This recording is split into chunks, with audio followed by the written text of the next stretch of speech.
Hola, ¿qué tal, amigas y amigos de Sumando Voces en Directo? Bienvenidos y bienvenidas a nuestro programa. Gracias por estar con nosotros. Como siempre, estamos transmitiendo por las redes sociales de Sumando Voces, las redes sociales de UNITAS, las redes sociales de la red Herbol, y nuestra señal también va por la radio IPTK de Sucre, de la Radio América, en realidad, del IPTK de Sucre, y la radio Pío 12 de Oruro. Finalmente, se han conocido los datos del Censo de Población y Vivienda que se ha realizado el 23 de marzo del año 2024. Y ahora cabe preguntarnos si después de 12 años del anterior censo, Bolivia está mejor, peor o igual. Vamos a analizar algunos de esos datos demográficos, sociales y económicos para saber en qué punto estamos como país. Tenemos listo nuestro panel, sin embargo, antes queremos ir con nuestro resumen de noticias. Adelante, Jenny Escalante. Gracias por acompañarnos en esta nueva entrega informativa. Arrancamos.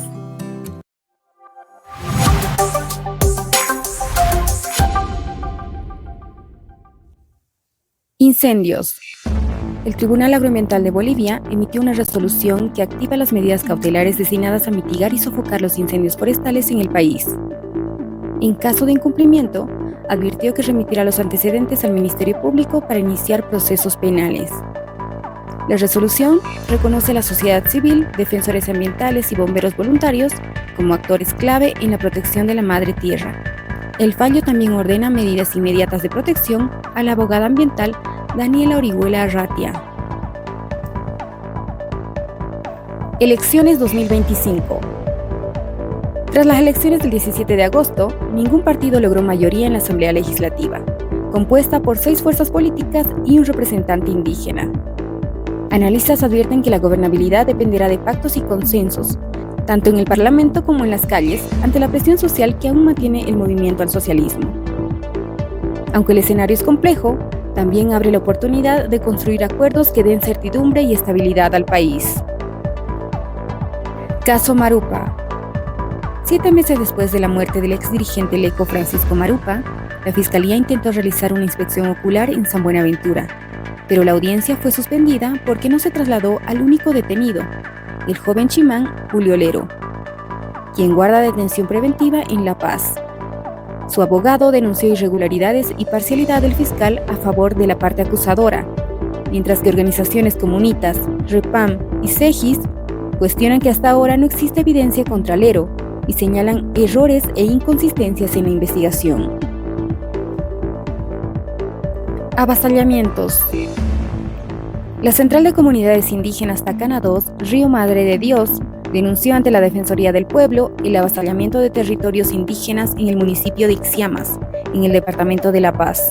Alertó además sobre la inminente amenaza de contacto forzado a pueblos originarios no contactados y la promoción ilegal de apertura de caminos, especialmente en áreas protegidas como la TCO Tacana II y el Parque Madidi. Tercera Cumbre Internacional de Mujeres Indígenas.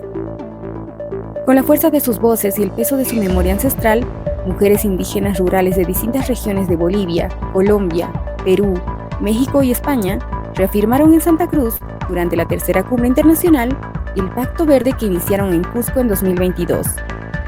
La declaración resalta un compromiso colectivo por la defensa del agua, los bosques, la economía circular y los territorios, así como por la representación paritaria en las agendas ambientales y sociales. Pero además reclama financiamiento, derechos territoriales y protección ambiental. Y con la información, no se olviden que pueden visitar nuestras redes sociales para conocer más noticias. En Facebook nos encuentran como Sumando Voces Bolivia, en X como Sumando Voces Bo, en TikTok como sumando.voces y nuestro portal web www.sumandovoces.com.bo.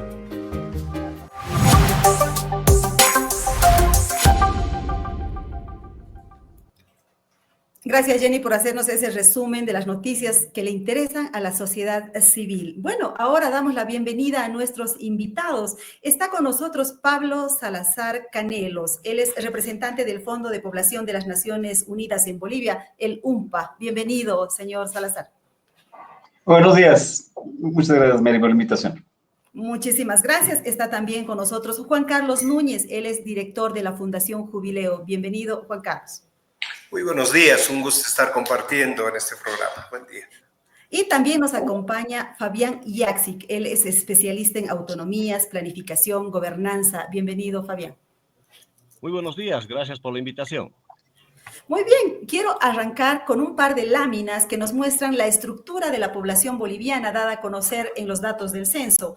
Empezamos con esta lámina que nos dice que somos 11.3 millones de habitantes en Bolivia, pero resulta que el INE había proyectado 12.3 millones de personas. ¿Qué pasó? No nos dimos cuenta de que había bajado la tasa de fecundidad, algo ocurrió en el camino. Además, esto nos dice que hay una paridad por primera vez en Bolivia entre hombres y mujeres, 50% hombres, 50% mujeres, con una levísima diferencia de 337 mujeres más que los hombres. Tenemos una lámina más sobre la estructura de la población y se las mostramos ahora, que nos dice que además está cayendo la población que está en la edad de la niñez y que está aumentando la población que está en la adultez o en la tercera edad.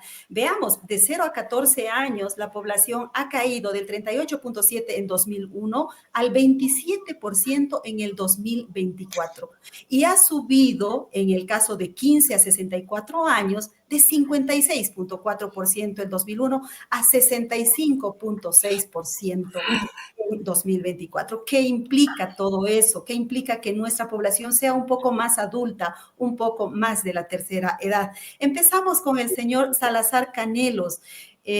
Primero sobre la diferencia que hay entre la proyección y lo que finalmente se logró censar y esta tasa de fecundidad que va en caída. El director del INE decía que esto es preocupante, pero ¿es realmente preocupante o más bien nos habla de la libertad de decidir sobre los hijos que queremos tener? Adelante, señor Salazar Canelos. Coincido con su segunda expresión plenamente, es más bien una señal de empoderamiento de las mujeres en el contexto boliviano y poner, bueno, varias cositas primero para empezar a contestar la pregunta. Primero, considerar que la diferencia de 1 millón de personas básicamente tiene 4 explicaciones básicas.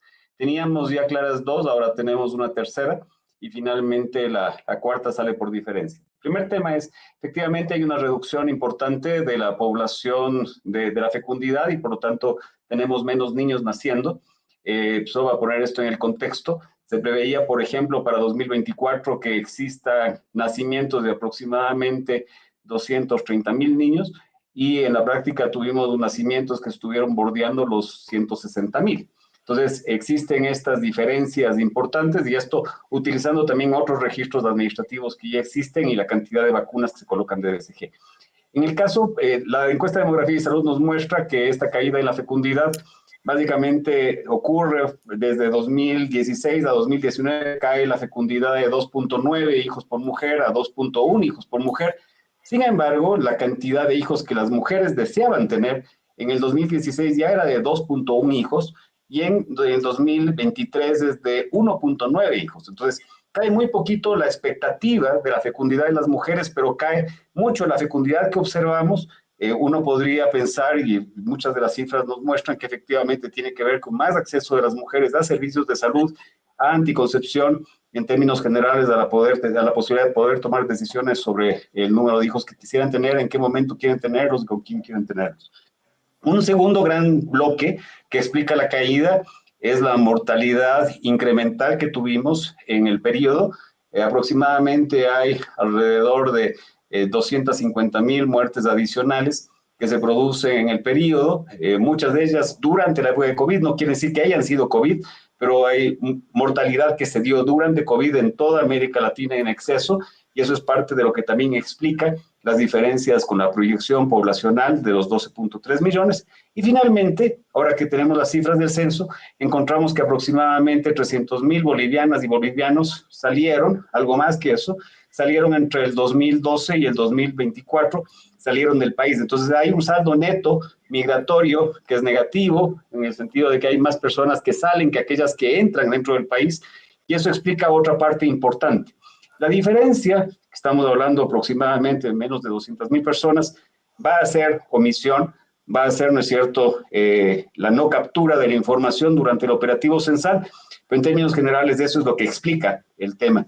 Insistir desde el punto de vista de la fecundidad, El hecho de que las mujeres puedan tener en este momento más capacidad de realizar sus objetivos de fecundidad en promedio es importante, aunque todavía vemos brechas significativas que nos permite ver la misma encuesta por edad, en ámbitos geográficos, por nivel y quintil de ingreso. Todavía hay varios desafíos alrededor del tema de los desafíos de la fecundidad en Bolivia, pero vemos que estos indicadores van mejorando, incluyendo también una caída importante de 30 puntos en el embarazo en adolescentes, que también se observa una caída sustantiva entre 2016 y el año 2023, entre los 2 puntos que tenemos de las encuestas de demografía y salud. Bueno, entonces son varios aspectos, ¿verdad? El deseo de tener menos hijos, el COVID, la migración. Pero la pregunta es, ¿por qué no se pudo detectar estos factores para hacer una mejor proyección, para no generar una expectativa diferente? Juan Carlos Núñez, ¿cómo cree que deberíamos afrontar los datos del INE a partir de esta reflexión? Se debería, por ejemplo, se habla de la necesidad de hacer una encuesta, tiene un nombre técnico para confirmar esos datos. Adelante, Juan Carlos. Muchas gracias, Mary. A ver, sí, yo creo que hay estas explicaciones que el señor Salazar nos ha planteado, muy correctas. Estamos pues en un escenario de tanta desconfianza en la población que cuanto mayor información clara, directa a la población, creo que es muy importante poderla realizar.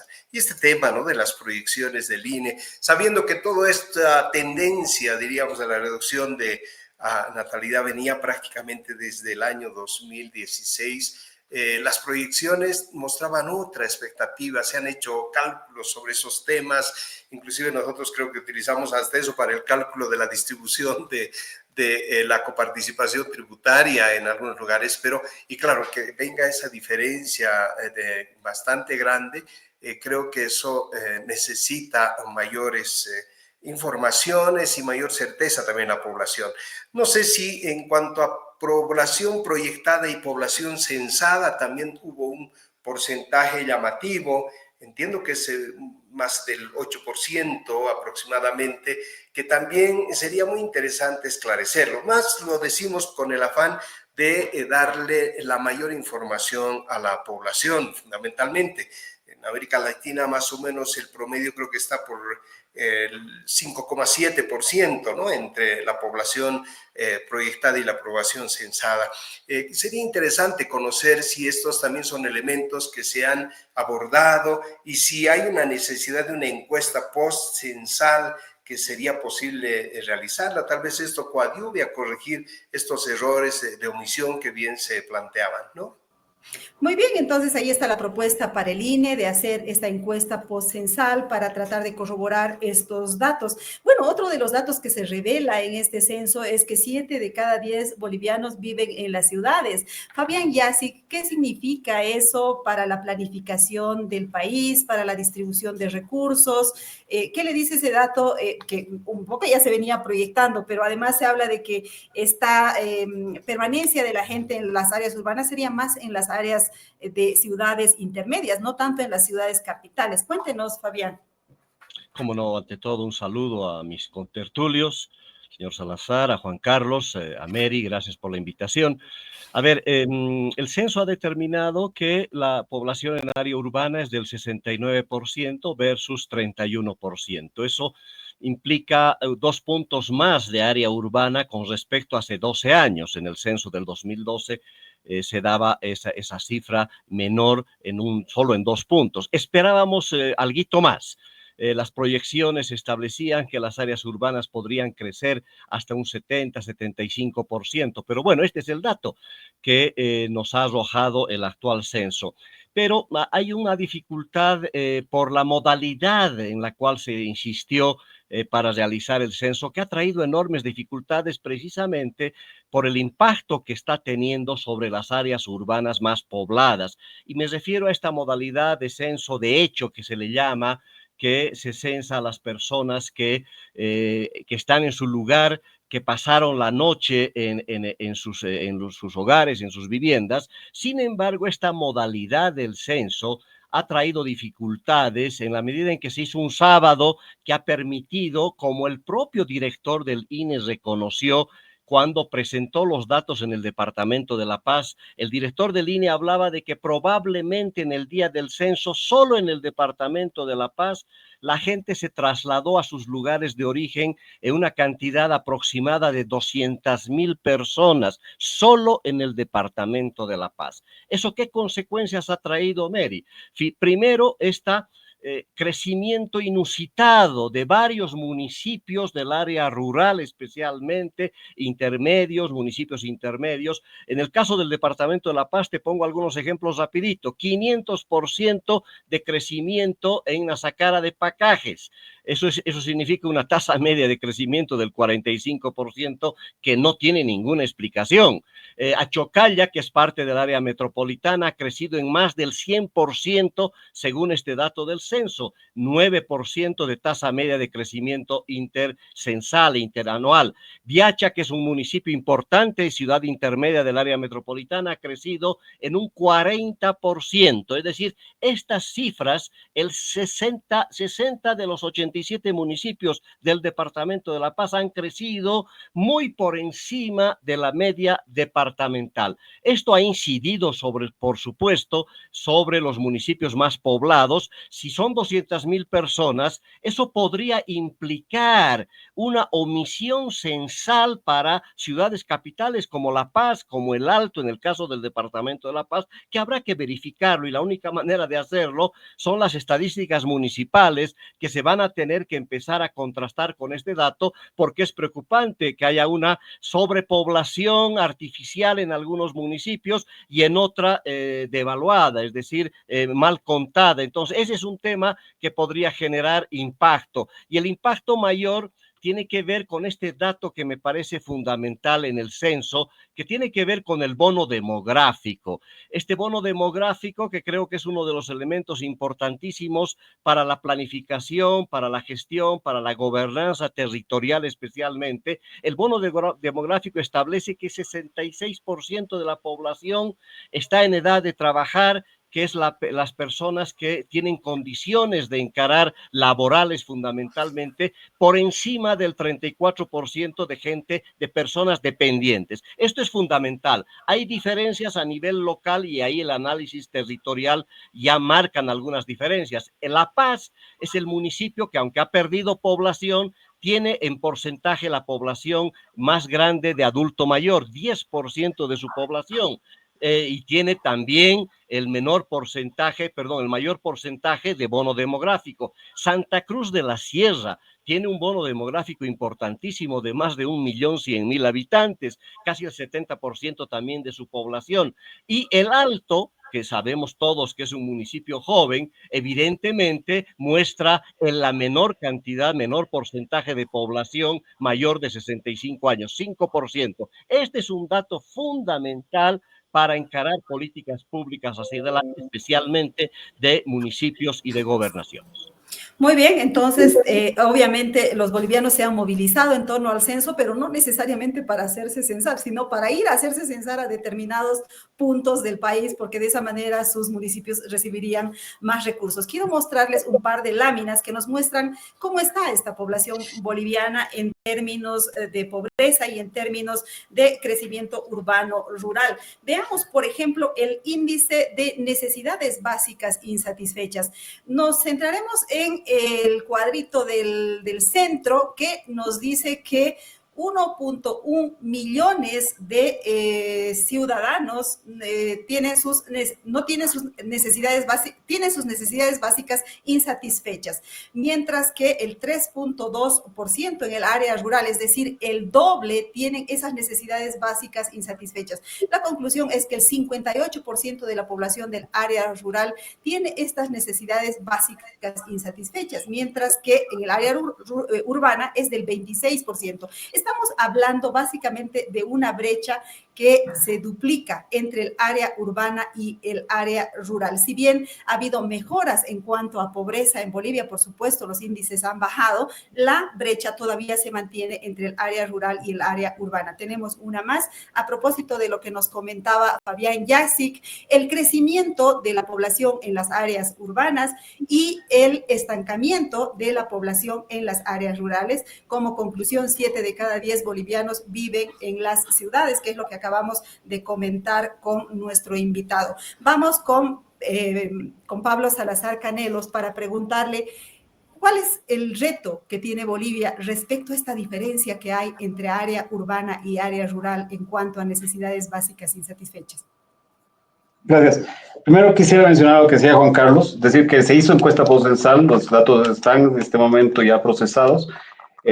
Los datos concuerdan con el análisis general que estoy mencionando sobre utilizando la ecuación compensadora demográfica, la omisión del censo está por debajo del 3%.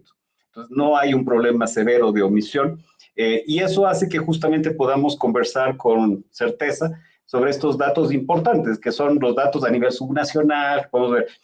Sobre lo que decía Fabián, algo que yo insisto también muchísimo y concuerdo plenamente, el tema de que en Bolivia se utilice la modalidad del censo de hecho, es decir, un censo de un día, siendo el único país en la región, además de Paraguay, que está en esta ronda manteniendo, ¿no es cierto?, esta metodología de investigación, sin duda genera estos desafíos de la posibilidad de la movilidad de la población. Es algo que se puede corregir con un censo de derecho, que es lo que estamos esperando que pudiera ser también la decisión y va a ser la recomendación para el siguiente censo. Entonces, hay que hacer un censo más largo, más prolongado, que permite tener mejor calidad de información.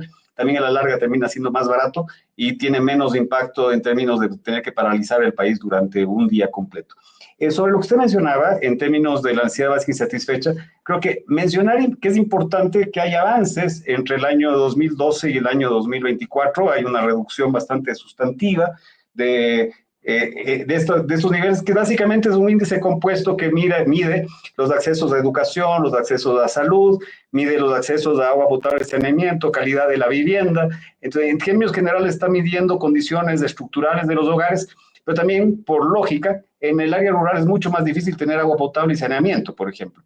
Es mucho más dificultoso tener electricidad. Entonces, existen estas brechas que unas son técnicas, que sin duda son importantes, también quedan más distantes las escuelas, muchas veces hay menor esperanza de poder ir a la educación secundaria, por eso también los procesos de urbanización.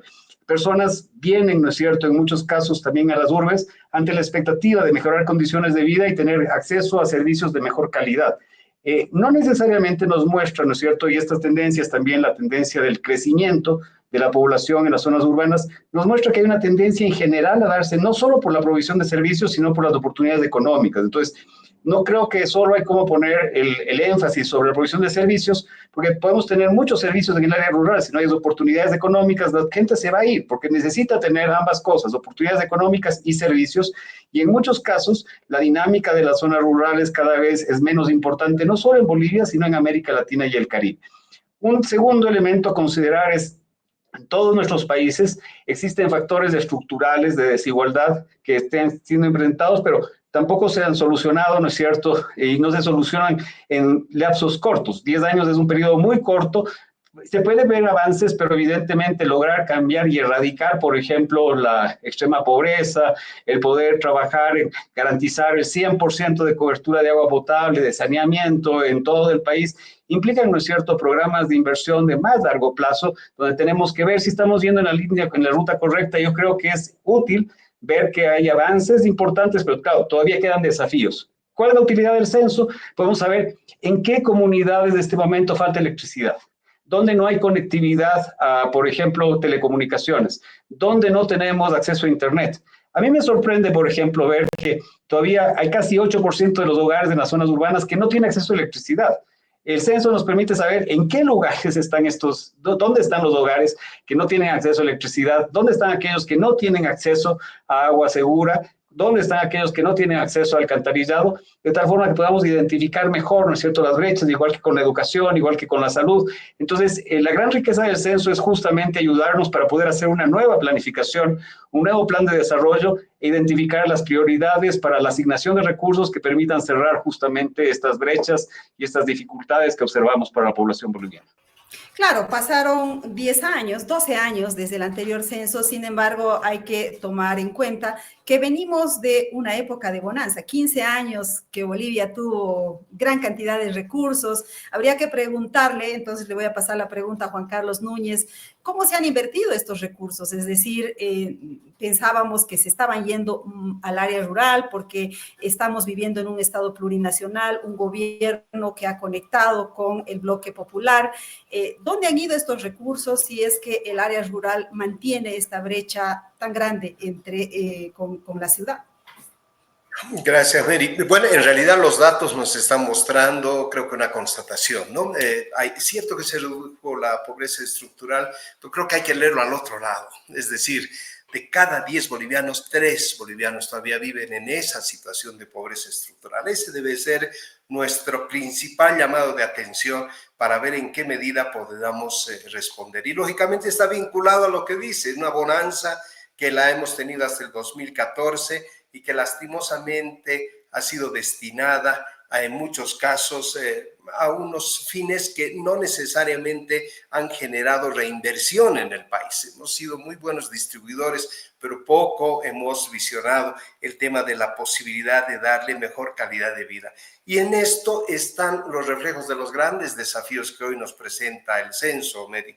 Por ejemplo, el tema del bono demográfico. O sea, ¿en qué medida hoy día hablamos de un bono demográfico tan interesante? Porque al final los recursos humanos son la mayor riqueza de un país, pero si le invertimos en empleo digno, en educación de calidad, en salud para todos, creo que son elementos importantísimos que hoy día deberían estar plasmados en las políticas de gobierno para la atención en este fenómeno.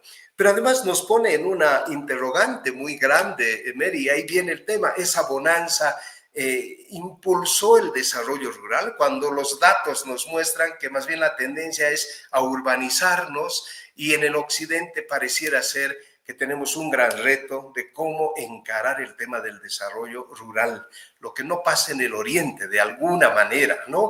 Pero creo que este tema va a ser un tema muy de mucho y de amplio debate. Tenemos que hablar sobre el tema del modelo de desarrollo, tendremos que hablar sobre inclusive el tema de la tenencia de la tierra. En el informe del INE se menciona que hay familias que viven en lo rural, pero que también tienen su casita en lo urbano y van migrando y al final esa tierra que se les ha otorgado con un fin económico-social acaba siendo simplemente de mantención familiar. Es decir, ¿cómo vamos a encarar estos temas? Porque al final ponemos en riesgo también el tema de la seguridad alimentaria en el país, y creo que este es un tema de principal agenda, especialmente en el occidente boliviano. Más allá de este tema, creo que el aspecto de ser un país que no está creciendo demográficamente hoy día, que es cierto por varias opciones, hoy las parejas prefieren tener hasta mascotas, creo, ¿no? Más que bebés. Entonces, ¿qué vamos a hacer con un territorio de 1.098.000 kilómetros cuadrados cuando tal vez nos vamos a quedar concentrados, esto decía Carlos Hugo Molina, en los 98.000 kilómetros? ¿Y qué planteamos en el millón que tenemos como territorio? ¿Cuál es la mirada de proyección hacia adelante? Un país con un territorio extenso, tremendamente extenso, con una población concentrada en ciudades y en el ámbito rural tremendamente dispersa. Grandes retos que tenemos al frente para enfrentar el desarrollo humano en el país. Otro de los retos es definir, concertar dónde queremos que vayan los recursos, ¿no? Tomando en cuenta además que estamos en una profunda crisis económica en el país. Fabián Yazic, a la luz de estos resultados, ¿cómo debería ser ese pacto fiscal? Es decir, ¿debería atender al campo, a las ciudades intermedias?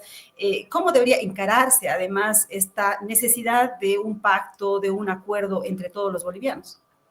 Sí, cómo no. Un aspecto antes previo, comparto con el señor Salazar la necesidad de cambiar la metodología de levantar la información censal. Lamentablemente se ha incrementado el riesgo por esta modalidad. De hecho, pese a las recomendaciones que se han hecho nada más, quiero recordar que los últimos 4 censos, precisamente por este riesgo de traslado de gente, se realizaban a media semana en día hábil. En la ruta del censo y varias instituciones le dijeron al gobierno y al INE no lo hagan en sábado, menos el 23 de marzo. Fue una fecha absolutamente inadecuada que estimuló y incrementó este riesgo de traslado de gente. Una pena que el INE y el gobierno no escucharon las advertencias técnicas que se les hicieron e insistieron nomás en hacer en sábado, y estas son las consecuencias. Pese a todo eso, la incidencia territorial del censo te establece que 200 municipios del país, de los 339, tienen menos de 15,000 habitantes. Está concentrada la población en 139 municipios restantes de más de 15,000 habitantes. Más de la mitad o casi la mitad de la población vivimos en las 3 regiones metropolitanas. Esto implica y la necesidad de empezar a pensar en serio la implementación de la Política Nacional de Ciudades. Esta Bolivia urbana que ya fue notable hace 20 años, desde el censo del 2001, ya la tendencia de urbanización era clara, pero no hay una sola política urbana, no hay una política nacional en este sentido, y ameritará con estos datos un nuevo orden territorial y un nuevo orden fiscal que es determinante empezarlo a encarar con este dato de cómo se ha movido la estructura poblacional en muchos territorios, donde 200 municipios prácticamente están en una condición de inviabilidad financiera, de encarar sus competencias. Vamos a tener que generar mecanismos de ordenamiento territorial distinto. Un pequeño comentario en el tema de pobreza que me llama la atención. El dato que está claro, que es importante que lo tomemos en cuenta, que ya lo dijo Juan Carlos, es que de los 3.200.000 personas, que no es poco, es una cantidad gigantesca en un país que ha tenido una bonanza extrema, donde se supone que ha habido inversiones en el área rural, fue todo lo contrario. De esas 3.200.000 personas, el 63% de pobres están concentradas en el área rural, y este es un indicador fundamental, que el hecho de que solamente 30% tengamos las necesidades satisfechas y el porcentaje del 40% de umbral de la pobreza, de alguna manera enmascara o encubre la verdadera realidad de pobreza que vivimos en el país. De hecho, un tema que lo tendremos que generar como debate, esta muletilla del umbral de la pobreza siempre me ha generado bastante ruido, que no termina de explicar generalmente la verdadera situación de pobreza por la que atraviesa el país. Por tanto, esta configuración territorial que ha mostrado urge definitivamente, en conclusión, que recuperemos esa política de ciudades que en algún momento la diseñó las Naciones Unidas, que ha quedado archivado en algún escritorio gubernamental, y hoy día el rol subnacional va a ser fundamental para el impacto de estas políticas públicas a partir de estos indicadores sociales que requieren ya una planificación, una gestión territorial importante.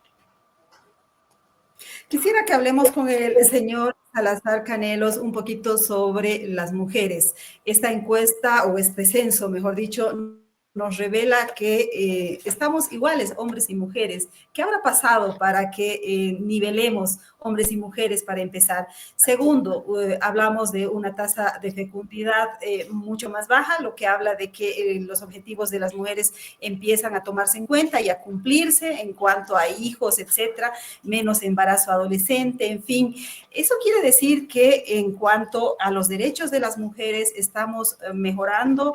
Sin embargo, veíamos, por ejemplo, los datos económicos, donde la brecha todavía es grande con los hombres, ¿no? Adelante. Sí. Súper interesante el tema. A ver, primera cosa, el censo nos está ratificando algo que ya habíamos visto en las encuestas de empleo y en otros instrumentos. Aproximadamente 7 de cada 10 mujeres participan activamente en el mercado laboral. Esa es la proporción más alta de participación femenina en el mercado laboral de toda América Latina y el Caribe. No existe ningún otro país de América Latina y el Caribe que tenga más participación de las mujeres en el mercado laboral. Evidentemente, una de las estrategias, asumimos como hipótesis, tenemos todavía que confirmarla con estudios más específicos, las hipótesis que las mujeres, para poder participar más en el mercado laboral, tienen que cortar actividades de cuidado. Porque no puede, hay 24 horas al día, uno no puede pasar cuidando, ¿no es cierto?, 4 guaguas y además de eso trabajar, y además de eso estudiar, y además de eso hacer todas las actividades de participación comunitaria y dormir.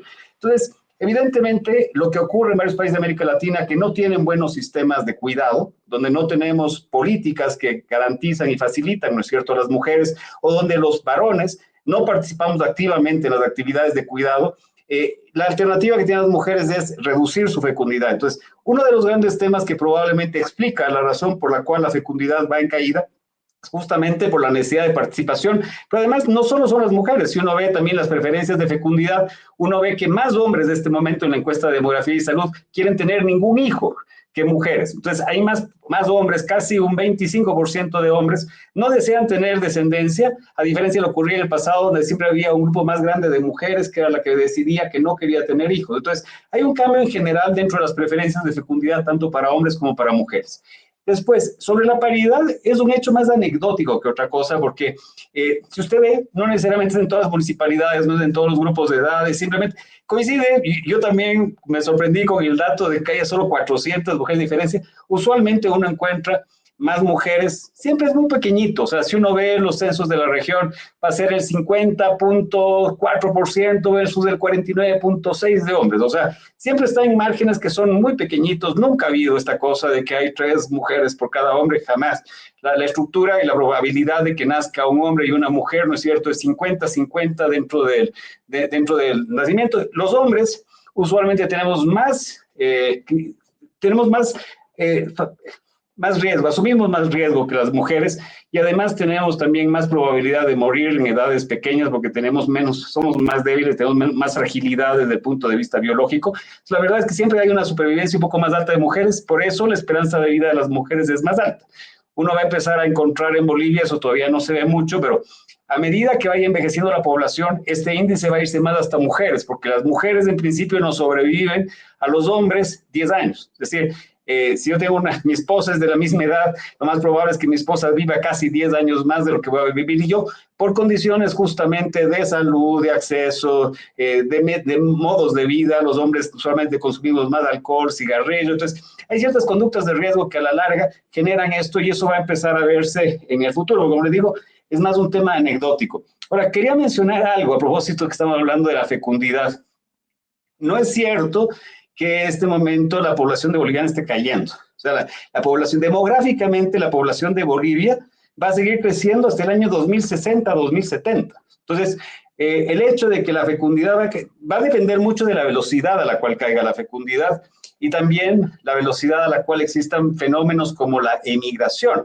Entonces, en la medida de que haya más gente joven que salga del país, más emigrantes, sobre todo mujeres, que la fecundidad vaya cayendo, probablemente va a acelerarse un poquito más del proceso de transición demográfica, pero en este momento tenemos todavía bono demográfico para largo, nos lo hemos mencionado, esta estructura favorable, donde tenemos más personas en edad de trabajar respecto a personas que dependen de estas personas que trabajan, va a ser una relación favorable para los siguientes 30 años, y además tenemos todavía una perspectiva de crecimiento en números absolutos de la población boliviana hacia adelante, pero sí es cierto, nunca vamos a llegar a ser 20 millones de personas. Nunca la población boliviana pasará ciertos umbrales, va a ir decreciendo, va a ir reduciéndose, desacelerándose la tasa de crecimiento, pero la tasa de crecimiento todavía de la población boliviana es positiva. Quería mencionar una última cosita que creo que es bien importante y reiterar, creo, la importancia de esta discusión de la política de ciudades. Si vemos tanto para hombres como para mujeres, los resultados del desarrollo, o sea, evidentemente las aglomeraciones urbanas son una oportunidad enorme para poder generar justamente crecimiento económico, para aprovechar la estructura demográfica en términos de competitividad, para poder generar también inversiones en infraestructura que tienen, ¿no es cierto?, más costo efectividad. Entonces, hay que pensar, ¿no es cierto?, cuál es la forma y cómo integramos la lógica de los sectores rurales con los sectores urbanos, cómo podemos generar justamente cadenas en la cual podamos aprovechar este potencial enorme que tiene Bolivia del bono demográfico y a través de eso también generar mayores niveles de desarrollo. Este es uno de los retos que tiene América Latina y solo mencionar un país.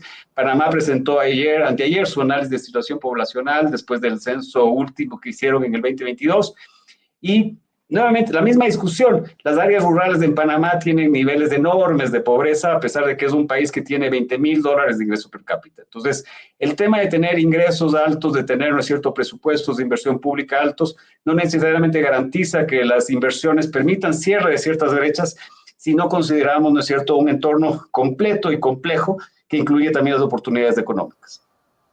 Muy bien, les comento que nos escribe José Gandarillas y nos dice, buenos días a los expositores, muy interesantes sus intervenciones. Mi pregunta es, ¿por qué se insiste en que se realicen cuantiosos gastos dirigidos al área rural cuando es evidente que la población mayoritariamente se está trasladando a las áreas urbanas? Qué interesante razonamiento. Y las necesidades en las áreas urbanas son cada vez más grandes y apremiantes. ¿Qué sentido tiene construir hospitales de segundo nivel en áreas que están perdiendo población?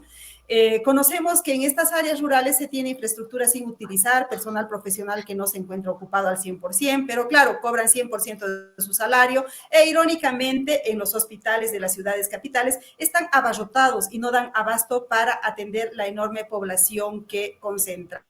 Jazmín Peñalosa nos escribe, nos dice, efectivamente, tal como pasa en Europa, la tendencia de que las mujeres quieran tener menos hijos o postergar la maternidad ha llegado a Latinoamérica. Esto tendrá consecuencias quizás negativas más adelante, pues habrá poca mano de obra joven para ejercer ciertos cargos u oficios. En Europa o algunos países asiáticos incluso ya existen políticas públicas para incentivar a los jóvenes que tengan hijos. ¿Qué consideran ustedes que pasará en Bolivia respecto a esta situación? Y también nos escriben desde Radio Pío 12. Muchas gracias, amigos. ¿A qué llaman bono demográfico? ¿Lo podrían aclarar? ¿Qué maquilla y qué expresa realmente el umbral de pobreza?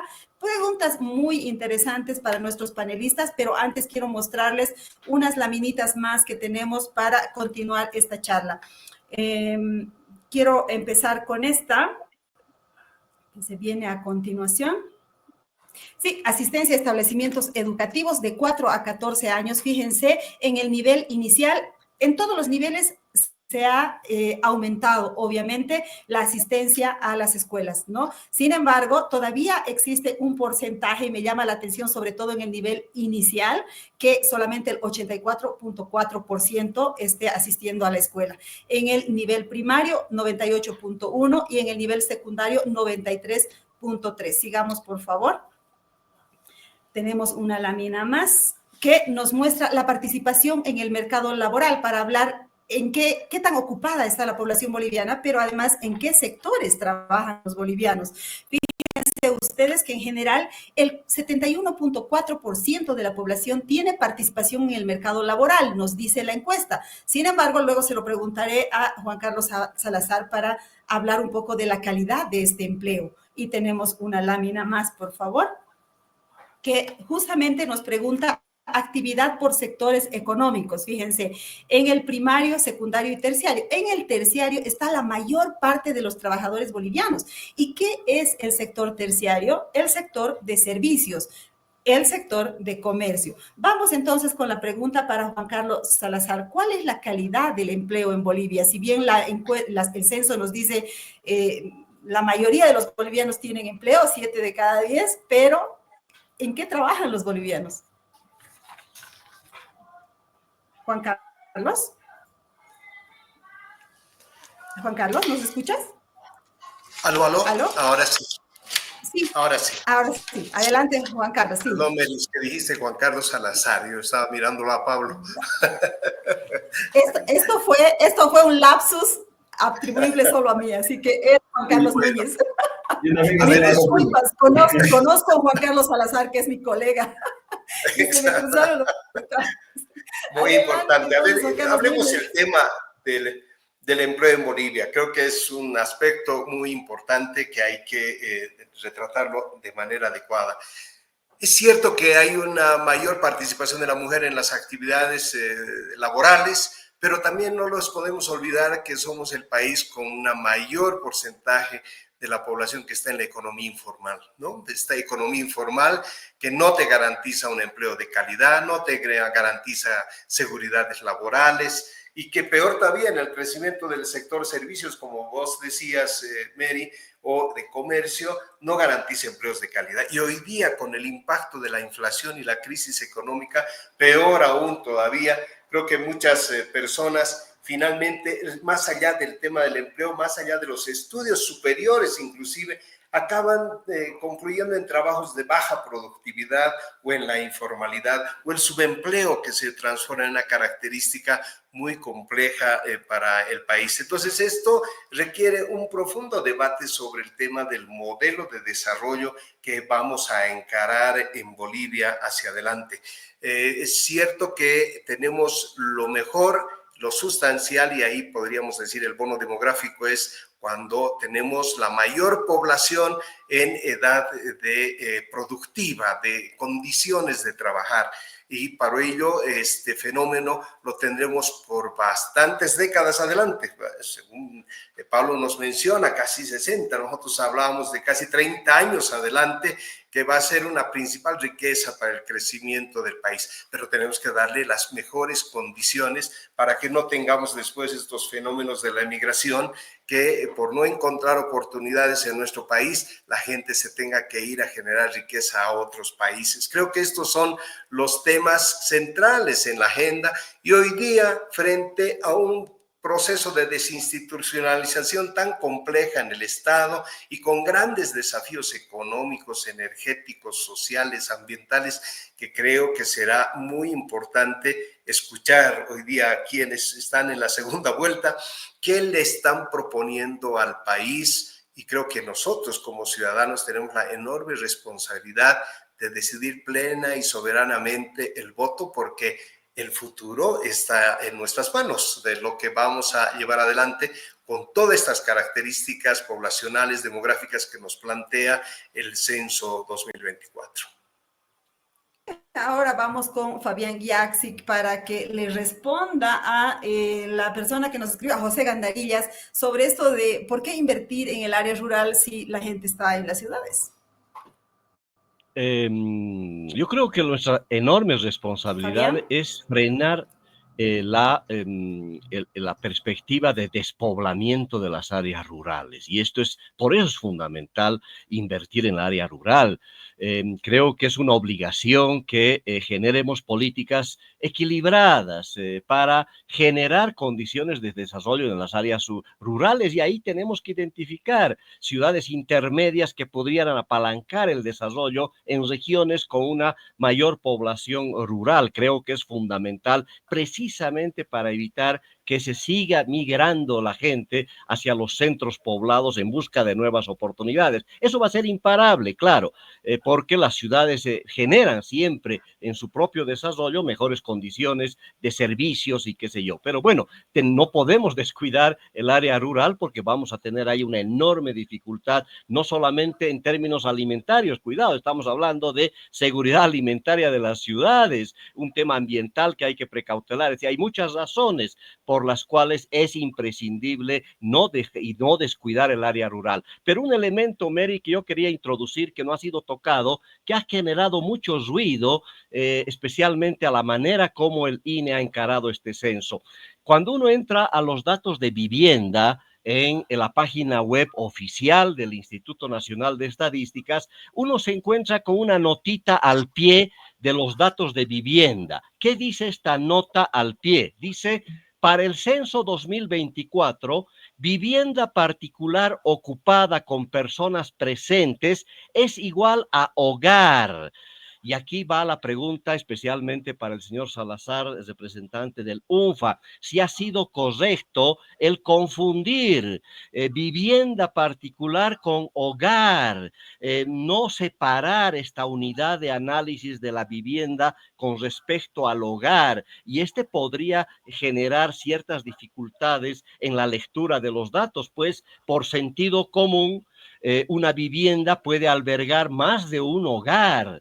Ahí hay diferencias sustanciales. Sin embargo, el INE parecería que ha confundido ambos conceptos, ambas unidades de análisis y las ha mezclado. Este es un factor que sería bueno esclarecerlo en términos técnicos, pero ya viendo el análisis de la vivienda, es interesante el desglose subnacional, donde el alto de las 10 ciudades capitales, más el alto, el 69% de las viviendas tienen un tipo de tenencia que son propias. Esto es interesante en el caso del Alto. En el caso de Santa Cruz de la Sierra, el municipio que tiene un porcentaje más alto de viviendas alquiladas. Ahí parece que la modalidad de alquiler es interesante en términos de lo que demanda la ciudadanía. En el caso del anticrético, esta modalidad tan interesante en el país es el municipio de La Paz, que tiene el mayor porcentaje de este tipo de tenencia de vivienda en anticrético, y claro, el Alto otra vez tiene el mayor porcentaje de viviendas en calidad de prestada o cedida.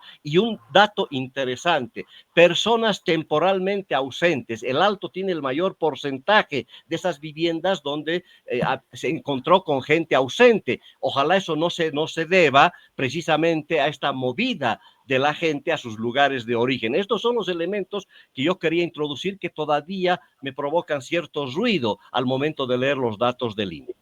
Bueno, obviamente le vamos a dar la palabra a Pablo Salazar Canelos esta vez para que nos responda algunas preguntas que están flotando por ahí de la audiencia y también de Fabián.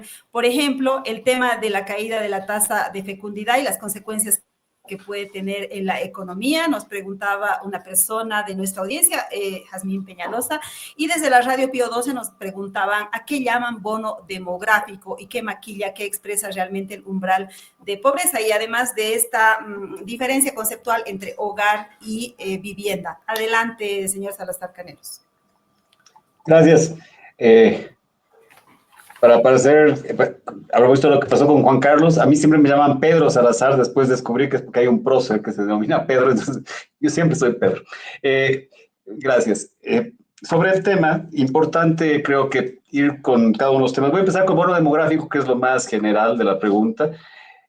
Como mencionaba Juan Carlos, esa es la línea adecuada, o sea, simplemente quizá matizar una cosita, y es el beneficio económico que se genera dentro de la sociedad, que es bastante cuantificable en términos del impulso al crecimiento económico que se da por el crecimiento demográfico, justamente en contextos en los cuales tenemos mayor cantidad de población en edad de trabajar que soporta menos cantidad que se encuentra en edades que no son productivas. Es decir, para ponerlo en perspectiva, esto es algo que tenemos que medirlo en Bolivia ahora que tengamos proyecciones poblacionales hacia futuro, pero más o menos para tener, yo vengo de un país como Guatemala, 2/3 partes del crecimiento económico de Guatemala por año, o sea, de la tasa de crecimiento anual real en Guatemala, 2/3 partes tiene un componente demográfico y solo 1/3 parte tiene que ver con productividad.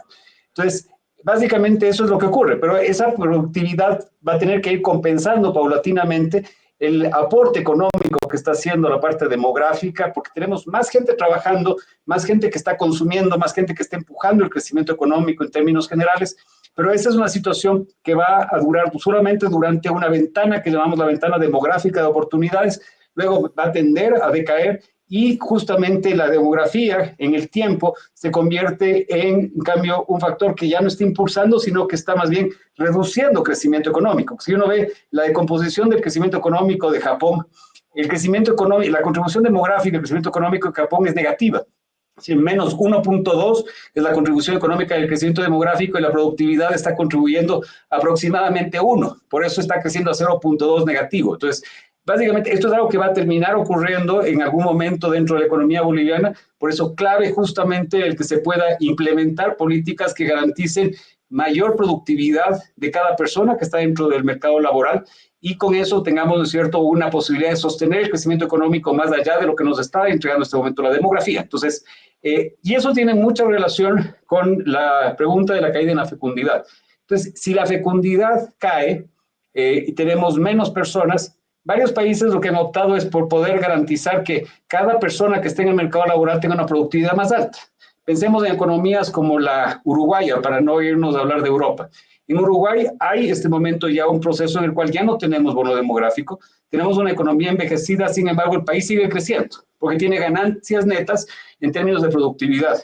¿Están trabajando solo en la industria de punta? No, también trabajan en ganadería, trabajan en agricultura, tienen una industria fuerte de servicios, pero tienen, ¿no es cierto?, políticas que garantizan que cada persona que esté entrando en el mercado laboral tenga más educación en promedio, mejor salud y por lo tanto tenga más productividad, porque tiene además un entorno favorable en términos de infraestructura, de facilidades para poder hacer negocios y para poder desarrollar justamente la economía. Entonces, todo esto es parte de una visión que hay que construir aprovechando los datos en el mediano plazo para poder garantizar que Bolivia encuentre su dinámica de crecimiento económico que pueda poner de forma favorable y alinear las velas para que estos vientos favorables que tengamos puedan empujar la economía boliviana. En el caso específico de la fecundidad, sí, en varios países se han intentado incorporar incentivos, la verdad es que no han funcionado mucho. Las mayores historias de éxito en la fecundidad, en la reducción o evitar la caída sustantiva de la fecundidad, incluso en que rebote ligeramente la fecundidad, es la historia que tienen los países nórdicos. En países como Suecia, como Noruega, Finlandia, existe la posibilidad de tener muchos sistemas de cuidado. Se ha logrado también que existan paridad en términos de la legislación para hombres y mujeres. Por ejemplo, un hombre tiene que salir el mismo número de meses de licencia de paternidad que una mujer que sale de licencia de paternidad. ¿Qué evita eso? Que haya discriminación con las mujeres en el mercado laboral.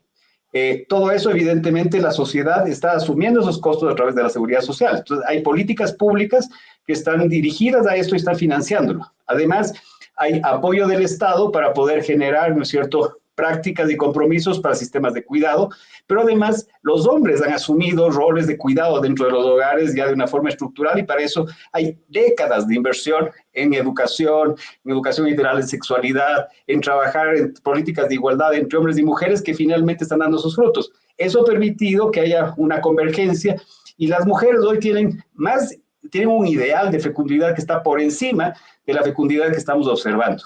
Si uno ve en Bolivia, hay sectores sociales, hay grupos dentro de la encuesta de demografía y salud que nos muestran que hay mujeres en los quintiles más altos de ingreso que tienen en este momento pocos hijos y que quisieran tener más hijos. Las políticas públicas de Bolivia, por ejemplo, no tienen nada alrededor de fecundidad asistida. No están ayudando a las mujeres que quieren tener hijos y no los tienen a poder procrear. Entonces, tenemos solo el otro lado de la ecuación. Entonces, también este tipo de políticas públicas tienen que estar presentes para poder garantizar que las mujeres puedan realizar su fecundidad. La meta no es tener 1 o 2, es que las mujeres puedan tener el número de hijos que quieren tener. Y ese justamente es el objetivo que deberíamos tener como política pública. Los subsidios que se han aplicado en Grecia, en España, en Italia, también en los países que antes era Rusia, aplica subsidios específicos que tratan de impulsar la fecundidad hacia arriba. No, en general no han funcionado. Corea ha intentado tener subsidios, pero la tasa específica de fecundidad en Corea, la tasa global de fecundidad, perdón, es de 0.7. Es la más baja del mundo y sigue cayendo. Y las políticas de incentivos no son suficientes. Las mujeres siguen sin desear tener hijos porque básicamente no hay los sistemas de cuidado y no hay los sistemas de igualdad que necesitan o garanticen su participación.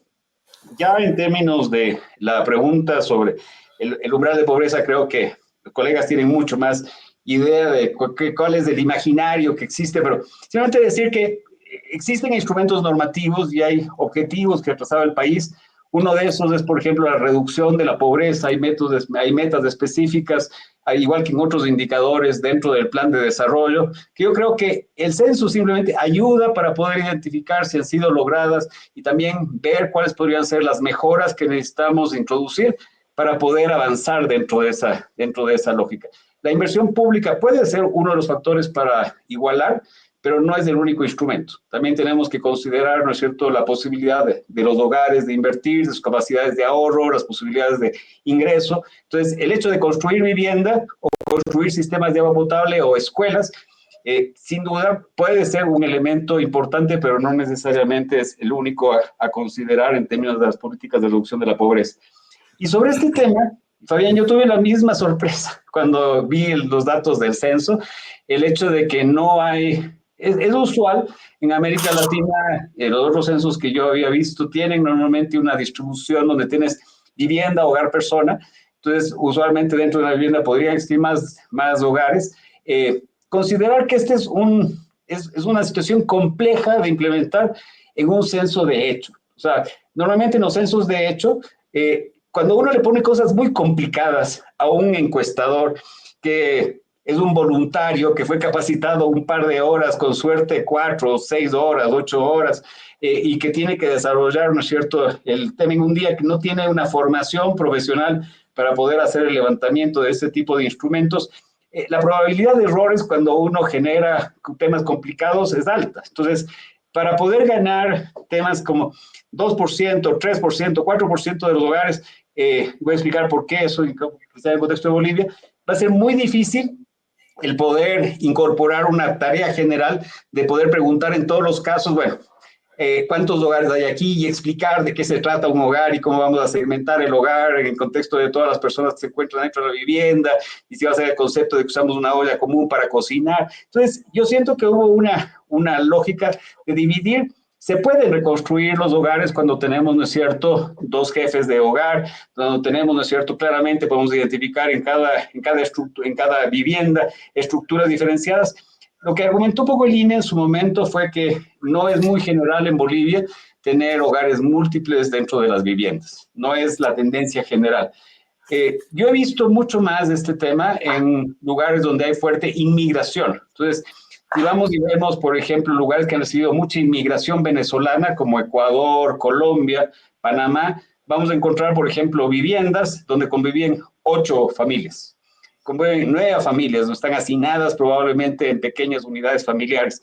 Ese no es tanto el caso de lo que puedo entender en el contexto de acá, pero sería interesante el poder hacer el análisis más a profundidad. Creo que es uno de los temas que habría que considerar y sin duda es una recomendación de cajón para un censo de derecho, el que para adelante se pueda hacer la diferencia y la distinción entre vivienda, hogar, persona, considerando que ya en un censo de derecho, que se hace normalmente en 21 días o más, donde se hace la encuesta a personas que están habitualmente en su residencia y donde además tenemos censistas profesionales que están pagados y que son capacitados adecuadamente para recoger esa información, va a ver cómo entrar, ¿no es cierto?, en estos detalles técnicos que son un poquito más complejos. Gracias, Mary. Muy bien. Sí, el tema es tan interesante y tan inagotable que faltarían muchos programas para seguir hablando del censo. Sin embargo, quiero pedirles permiso para pasarme un ratito de las 12 para leer las opiniones y preguntas que nos manda la audiencia porque nos debemos a ellos y a ellas. José Luis Álvarez Quiroga nos dice, es muy importante realizar estudios sobre la calidad de educación, tan importante para dar un salto cualitativo que actualmente nos está limitando y es un eje central del desarrollo. El nivel primario y secundario, y peor aún el nivel universitario, necesita cambios estructurales. También nos escribe Carlos Rodrigo Zapata, y nos dice, lastimosamente, el régimen actual se ha negado a hacer estudios sobre el nivel o impacto de la informalidad. Toda nuestra información al respecto viene de datos de la OIT y de proyecciones. No se entiende ni conoce el grado y la medida en que dichas actividades, mayormente de subsistencia, se constituyen en un obstáculo estructural que bloquea el desarrollo nacional. Hoy las prebendas a dicho sector, que abarcaría el 85% de la fuerza laboral, se han constituido en la carta ganadora en las elecciones. Bruno Rojas, él es un investigador del CEDA, saludos Bruno, dice, buen día, datos de algunos estudios revelan que 93 de cada 100 mujeres tienen empleos precarios y 63 empleos precarios extremos. Además, 8 de cada 10 mujeres trabajan en el sector informal con empleos muy precarios, en situación de subempleo y sin derechos. El censo aporta con información para precisar la calidad del empleo de las mujeres, se pregunta él. Tenía muchas más láminas preparadas, pero tendrá que ser en otro programa. Les agradezco muchísimo por haber participado. Le doy la palabra primero a Pablo Salazar Canelos para que se despida y si quiere acotar algo más. Muchas gracias por haber estado con nosotros. Muchísimas gracias y sí, le tomo el reto de que podamos volver a conversar. Yo creo que es un tema que sin duda es inagotable.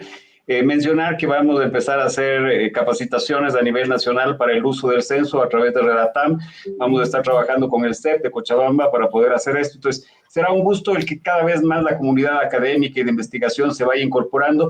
Resaltar el gran logro que yo creo del INE, la gran transparencia en la presentación de los datos, que la base de datos esté disponible, que haya un geoportal, que podamos tener, ¿no es cierto?, tabulados, que podamos tener Redatam y en general que haya un nivel de desagregación hasta el nivel municipal que ya está disponible a 1 año y medio de que se entregaron y con la posibilidad de que podamos tener a futuro la información desagregada a nivel de manzano, garantizando siempre la confidencialidad. Entonces, felicitar en eso al Estado boliviano, al pueblo boliviano de poder contar con esta información y augurar que se pueda utilizar adecuadamente para hacer lo que se necesita, planificación de las políticas públicas, tanto a nivel nacional como subnacional. Creo que es el gran reto y el desafío el que podamos pasar de simplemente el análisis a que realmente haya propuestas concretas para poder cambiar la vida de aquellos que más necesitan de la acción gubernamental. Muchas gracias, Mary, y gracias a Juan Carlos, a Fabián, por sus valiosas contribuciones. Gracias a usted, Pablo Salazar Canelos, y ahora sí dije bien su nombre. Ahora sí, a Juan Carlos Núñez, gracias por haber estado con nosotros. Gracias, Mary. Bueno, en realidad las últimas intervenciones es muy interesante que los datos del censo nos llevan a un horizonte clarísimo. Necesitamos calidad en los servicios para mejorar las condiciones de vida de los habitantes, en educación, en salud, en empleo. Creo que esa es la tendencia central.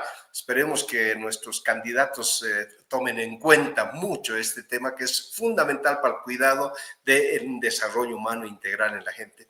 Pero además tenemos otros retos. Solamente yo quería mencionar algo que tiene que ver justamente con la tipología de los hogares. Es muy llamativo, aunque este sí es un fenómeno internacional, pero los hogares unipersonales, ¿cómo han crecido en Bolivia? ¿Qué significa eso?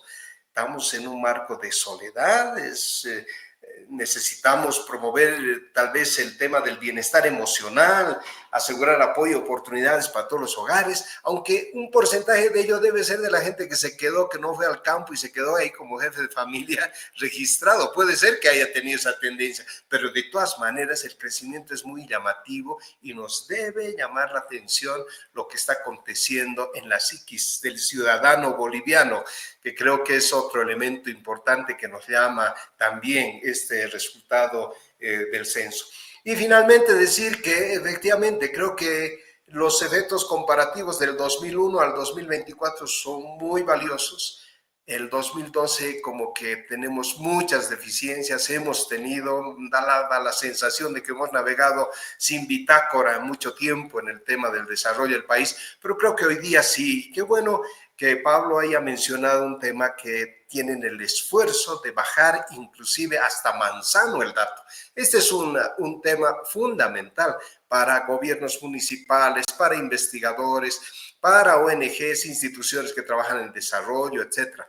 Inclusive ahí, tal vez hasta con los instrumentos administrativos se podía llegar a más o menos identificar cuánta gente migró de lo rural o de lo urbano a lo rural, y eso ayudará también a los municipios, porque hoy día la presión a nivel municipal va a ser muy dura, porque la escasa generación de recursos, peor todavía los recursos que vengan del IDH o la propia coparticipación, van a ser grandes retos y desafíos que van a tener al frente los gobiernos subnacionales. Y ya Fabián ha dicho cuánto de estos son viables a nivel del país, y creo que este también es otro debate fundamental, porque necesitamos un Estado que realmente nos proteja, nos dé seguridad, nos dé calidad en los servicios para mejorar nuestras condiciones de vida. Muchísimas gracias, un saludo a Pablo, un saludo a Fabián, gracias por compartir, ha sido interesante hoy en la mañana, y gracias Mary por la invitación.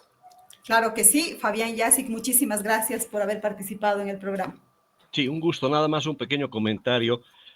Cuando se habla de hogar y de vivienda, espero que la gente del INE no se haya olvidado de los conventillos. en Bolivia, que son bastante generalizados. Ojalá que nos esté ocultando un poco esa información tan interesante, tan rica, que reflejan esta realidad nacional. Con respecto al umbral de la pobreza, es un elemento que tiene que abrir un debate importante. Establecer que 4 de cada 10 bolivianos están en el umbral de la pobreza me da la sensación de que no es exactamente una buena noticia. Si consideramos, ahí el gran debate es cuánto de esta gente está realmente al límite de volver a la condición de pobreza. Este es un elemento que nos debe llamar muchísimo la atención. No podemos descuidarnos de esta cantidad de gente que estamos hablando de 4 de 10 habitantes del país, está en este umbral, o pasa a situación de pobreza moderada, o definitivamente no tiene las condiciones mínimas y no tiene, por supuesto, las necesidades básicas satisfechas. Este es un elemento que no podemos dejar pasar y que nos debe llamar muchísimo la atención. Y hacia adelante está claro que las próximas elecciones subnacionales deberían ser la ocasión central para utilizar, nutrirse de estos datos, analizarlos a nivel territorial y generar mejores mecanismos de planificación, de gestión y de gobernanza territorial. Ojalá los candidatos a alcaldes, a gobernadores, que van a ser el próximo año, en abril, las próximas elecciones subnacionales, utilicen estos datos para hacer propuestas para que no entren improvisando, y tienen aquí una información gravitante que ojalá la puedan disponer lo más desagregada posible. Muchas gracias, un saludo a nuestros contertulios y a ti, Mary, por la invitación. Muy buenas tardes. Muchas gracias a los tres. Yo me quedo un ratito más con la audiencia porque quiero compartirles nuestro editorial. Solamente vamos a leer un resumen del mismo. Se titula Biacha nos interpela. La acción decidida de las comunidades indígenas de Biacha afectadas por la contaminación de la minería ilegal es una muestra del poder que tiene la sociedad civil organizada frente a un Estado ausente. Los comunarios vienen denunciando la contaminación desde hace meses, sin ser escuchados, hasta que finalmente la semana pasada tomaron la decisión de ingresar a la alcaldía para exigir la aprobación de la ley. Si bien la alcaldía tomó esa decisión y empezó a notificar a algunas empresas ilegales, falta que las acciones se tomen en otros niveles del Estado, como la Gobernación de La Paz, la Autoridad Jurisdiccional Administrativa Minera AJAM y el Ministerio de Medio Ambiente, instituciones que hasta ahora han guardado un silencio preocupante. Biacha nos interpela no solo porque es víctima de una brutal contaminación de sus aguas, sino porque sus comunidades decidieron decir basta. Es de esperar que este espíritu protector del agua y los medios de vida sea contagioso. El problema de la minería ilegal y la contaminación de aguas y bosques no está focalizado solo en Biacha. Es un problema que afecta prácticamente a todos los departamentos del país. Y a juzgar por el poder que los cooperativistas mineros detentan, no habrá autoridad que les haga retroceder, a no ser la sociedad civil organizada, como ocurrió en Biacha. Amigas, amigos de Sumando Voces en Directo, les agradecemos por habernos seguido en este programa con un tema de interés nacional y, por supuesto, de interés para toda la sociedad civil. En el final les invitamos a seguirnos en nuestras redes sociales. Como siempre nos encuentran en Facebook en Sumando Voces Bolivia, X somos Sumando Voces Bo, en TikTok somos sumando.voces y nuestra página web es sumandovoces.com.bo. El próximo jueves volveremos con otro tema de interés para la sociedad civil porque recuerden, trabajamos bajo 3 ejes: la democracia, los derechos humanos y el desarrollo sostenible. Muchas gracias. Nos vemos en una semana. Chao, chao.